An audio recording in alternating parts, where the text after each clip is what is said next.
something for that? The moonlight was shining on the foot of my bed, lying there like a large flat stone. Whenever the disk of the full moon begins to shrink and its right hand starts to wither like a face approaching old age in which one cheek becomes hollow and wrinkled first, that is a time when at night I am seized by a dark and agonizing restlessness. I am not asleep. I am not awake. And in my reverie, things I have seen mingle with things I have read or heard, like rivers of different colors or clarity meeting there in nothingness. I, like many I am sure, was troubled by the course our nation has taken, and seeking solace and away from Facebook and Twitter and the social media and all the cable news channels. I had been reading about the life of the Buddha before I went to bed that night, and one passage kept running through my mind in 1,000 variations, going back to the beginning again and again. A crow flew to a stone which looked like a lump of fat, thinking perhaps it had found something good to eat. But when the crow found that it was not good to eat, it flew off. Like a crow that went to stone, so do we the tempters, leave Gautama, and there the ascetic we leave behind, because we have lost our pleasure in him. And the image of the stone that looked like a lump of fat drew in my mind enormous dimensions. And I was walking along a dried up riverbed, picking up smooth stones, bluish green ones with specks of glittering dust. And I racked my brains, but I still had no idea what to do with them. Then I found black ones with patches of sulphurous yellow, like petrified attempts of a child, form crude hot salamanders. I wanted to throw these pebbles away, but they kept falling out of my hand, and I could not banish them from my sight.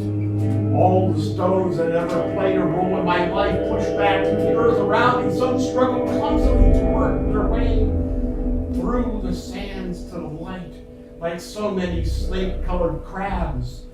And the tides come in, and as if they were doing their utmost to catch my eye, to tell me something of infinite importance, others, exhausted, fell back weakly to their holes and abandoned all hope of ever being to deliver their message.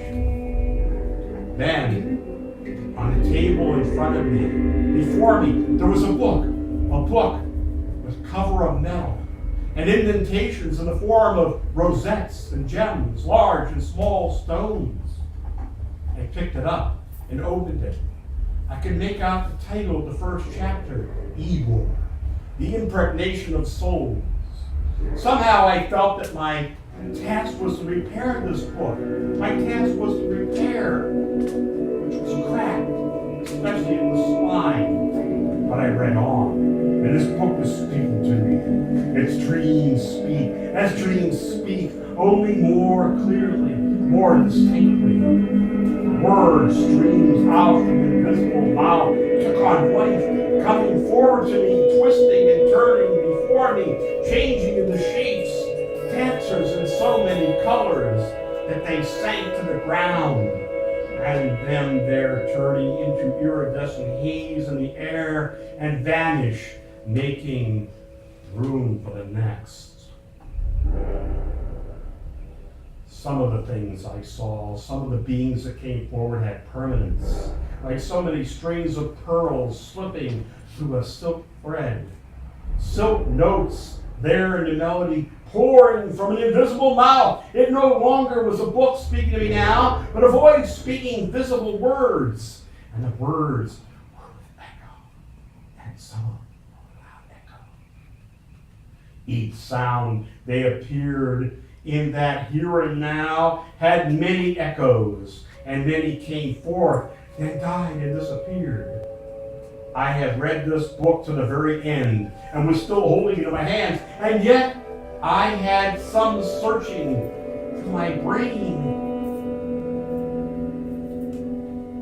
Everywhere the voice had said to me, had carried within myself all my life was there, coming forward, only it had been obscured, forgotten, and kept itself hidden from my thoughts this day, when I heard the story of a rabbi who, following instructions in a lost book of the Kabbalah, is said to have created an artificial man, the so-called Golum, as a serpent,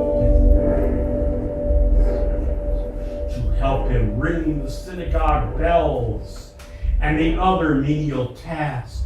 He created and raised himself up a golem